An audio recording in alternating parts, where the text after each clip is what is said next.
Assalamualaikum warahmatullahi wabarakatuh. Salam bela negara. Saya Aditya Hamdani dari UPN Veteran Jakarta, Fakultas Ilmu Sosial dan Ilmu Politik dengan jurusan Ilmu Komunikasi tahun 2019. Kali ini saya akan membahas vlog tentang negara dan konstitusi, yaitu saya akan membahas tentang merekonstruksi peran negara.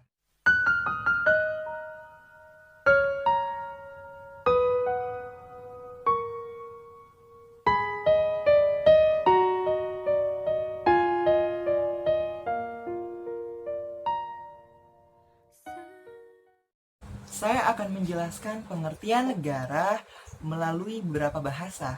Yang pertama bahasa Latin yaitu statum, bahasa Inggris state, bahasa Belanda Staat, bahasa Prancis État yang berarti keadilan yang tetap dan tegak. Yang berarti negara itu adalah suatu kekuasaan dari beberapa kelompok atau sekelompok yang mendiami suatu wilayah tersebut dengan mengikuti tata tertib yang diambil alih oleh pemerintah dan mendiami wilayah tersebut.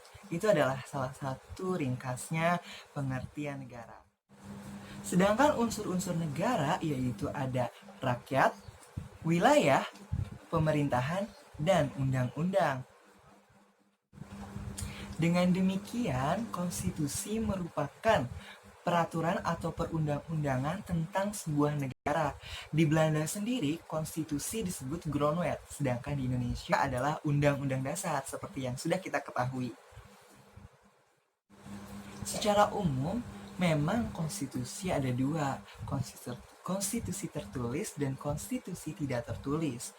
Namun, menurut buku K.C. Weir, yaitu Modern Constitution pada tahun 1975, bahwa konstitusi itu ada 5 nih klasifikasinya. Yang pertama, konstitusi tertulis dan tidak tertulis, konstitusi fleksibel dan konstitusi rigid, konstitusi derajat tinggi dan konstitusi derajat rendah, yang keempat konstitusi negara serikat dan konstitusi negara kesatuan, lalu yang terakhir ada konstitusi pemerintahan parlementer dan konstitusi pemerintahan presidensial. Jadi kalau menurut buku Modern Constitution itu ada 5 klasifikasinya ya. Dalam mengembangkan struktur ketatanegaraan dan peraturan perundang-undangan, Indonesia banyak sekali mengalami perubahan. Dinamika ketatanegaraan yaitu menyebabkan reformasi atau perubahan demi menyesuaikan kebutuhan masyarakat. Nah, selanjutnya saya akan membahas apa sih merekonstruksi peran negara. Menurut KBBI, rekonstruksi adalah pengembalian seperti semula. Dalam era pasar bebas, ide baru tentang penguatan peran negara kembali muncul lagi. Ini merupakan counter attack dari konsep corporate state yang mengidealkan pengurangan peran negara nih. Sehingga peran negara baik langsung ataupun tidak langsung dikorporasikan atau diprivatisasi.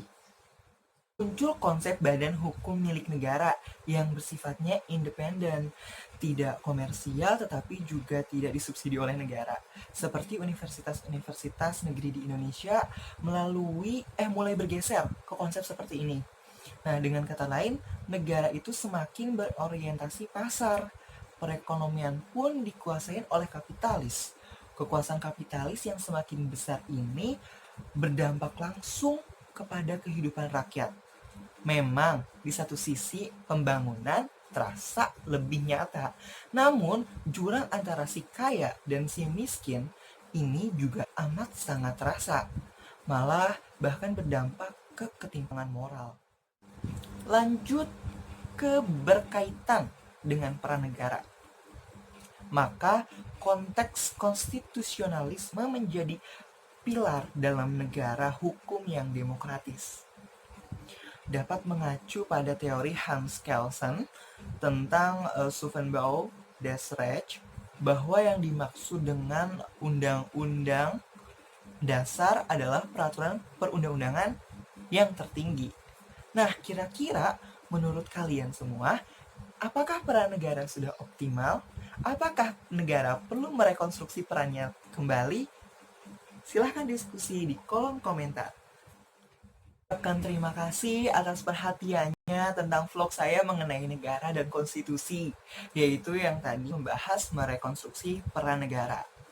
Kemudian, saya akan memberi motivasi kepada teman-teman semua untuk tetap semangat walaupun work from home atau study from home itu tidak menyulitkan kita untuk bisa terus semangat.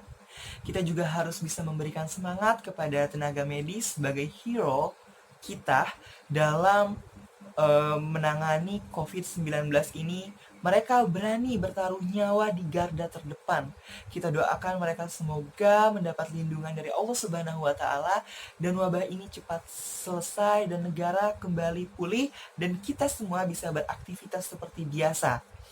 Nah, untuk itu mari kita sama-sama semangat campaign di seluruh sosial media untuk tetap semangat dan juga jangan keluar rumah. Salam bela negara.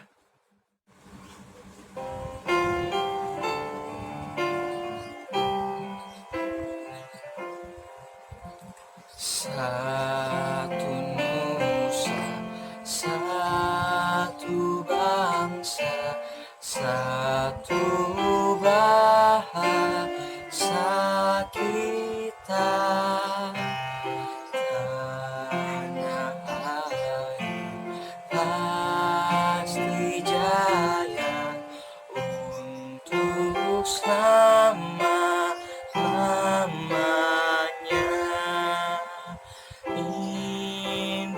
Indonesia pusaka, Indonesia tercinta, nusa bangsa dan